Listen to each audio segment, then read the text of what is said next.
अशरफ गनी, क्यों डरकर भागे गनी? अफगान संकट के लिए क्या गनी है जिम्मेदार?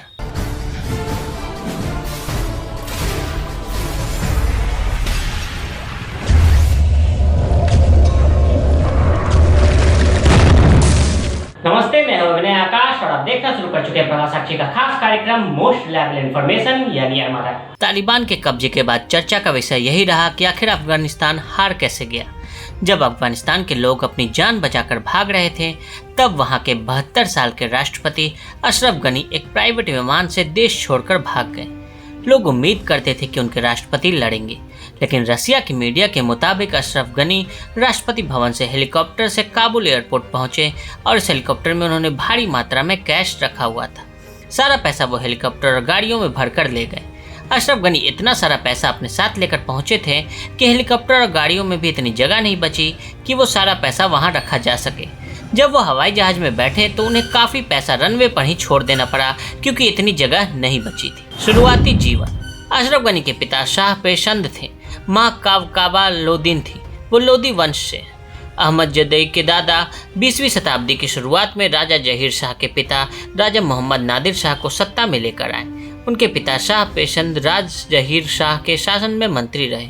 1950 के दशक के अंत से लेकर 1973 में राजा के अपदस्थ होने तक वे परिवहन मंत्री बने रहे। राजा की सत्ता उखड़ जाने के बाद अहमद जदई और उनके परिवार ने निर्वासित राजा और शाही लोगों के साथ मिलकर एक समूह का गठन किया, जो एक राजनीतिक संगठन के रूप में विकसित होने लगा। अशरफ गनी का जन्म 19 मई 1949 को हुआ था। गनी ने पहली बार 1977 में छोड़ दिया अफगानिस्तान, जब कम्युनिस्टों ने अपना अधिग्रहण वहां कर लिया और देश के पुनर्निर्माण के अपने सपने को पूरा करने के लिए अशरफ 24 साल बाद 2002 में रूला के साथ तालिबान के निर्वासित होते ही देश लौट आए। गनी एक पूर्व अमेरिकी नागरिक हैं और साल 2009 में अफगान राष्ट्रपति पद के लिए अपनी नागरिकता छोड़ दी थी। पहले हामिद करजई के नेतृत्व में वित्त मंत्री बने। 2009 में राष्ट्रपति पद के लिए एक असफल उम्मीदवार थे और फिर 2014 में विवादित चुनाव के विजेता।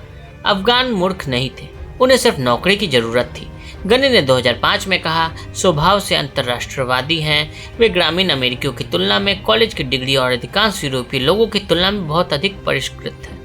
राष्ट्रपति बनने से गनी को उनके दिमाग में चमकने वाले देश पर शासन करने का मौका मिला। अफगानिस्तान एक खाली स्लेट था। गनी ने उस पर अपने सुंदर रेखा चित्रों को डूडल बनाना शुरू किया। भ्रष्टाचार के बड़े बड़े आरोप लगते रहे। अशरफ गनी और उनके परिवार पर पहले भी भ्रष्टाचार के बड़े बड़े आरोप लगते रहे। 2019 में उनकी सरकार ने एक ऐसी माइनिंग कंपनी को ठेका दे दिया था जिसमें अशरफ गनी के भाई की हिस्सेदारी थी। इसके अलावा अमेरिका से मिलने वाली मदद का भी उन्होंने गलत इस्तेमाल किया और बहुत पैसा खुद ही खा गए।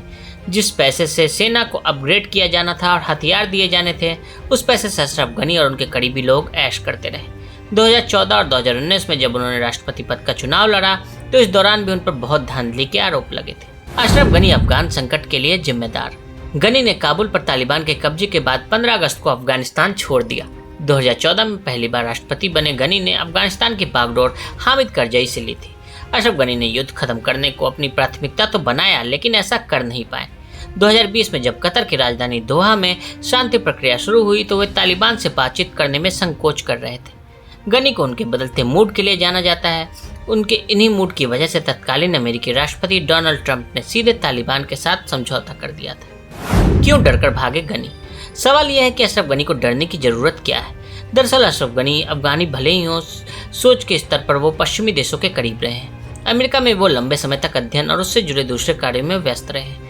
अब उन्हें अफगानिस्तान की कमान मिली तो तालिबानी धड़ों ने यह समझा कि अशरफ गनी भी दूसरे नजीबुल्लाह हैं। लिहाजा जब काबुल पर तालिबान का कब्जा हो गया तो उन्हें लगा कि अब उन्हें देश छोड़ देना चाहिए। अशरफ गनी का परिवार। अशरफ गनी की पत्नी रूला साडे गनी अफगानिस्तान की प्रथम महिला रही हैं। वो लोकप्रियता से दूर शांत जीवन जीना पसंद करती हैं। रूला साडे गनी एक लेबनाई ईसाई हैं। 1970 के दशक में बेरूत में अमेरिकी विश्वविद्यालय से वे गनी से मिली। वह 2015 में टाइम मैगजीन की 100 सबसे प्रभावशाली लोगों की सूची में थी। अशरफ गनी के बेटे हैं। उनकी राजनीति में कोई दिलचस्पी नहीं है। वो प्रोफेसर हैं और प्रिंसटन से पोस्ट डॉक्टरेट है। अशरफ गनी की बेटी मरियम एक दार्शनिक कवि, कलाकार और फिल्म निर्माता है। वो अमेरिका में ही पैदा हुई और उन्हें अमेरिका की नागरिकता हासिल है। अफगान नागरिकों को अपने भाग्य भरोसे छोड़कर मरियम अमेरिका में आलीशान जिंदगी जी रही हैं।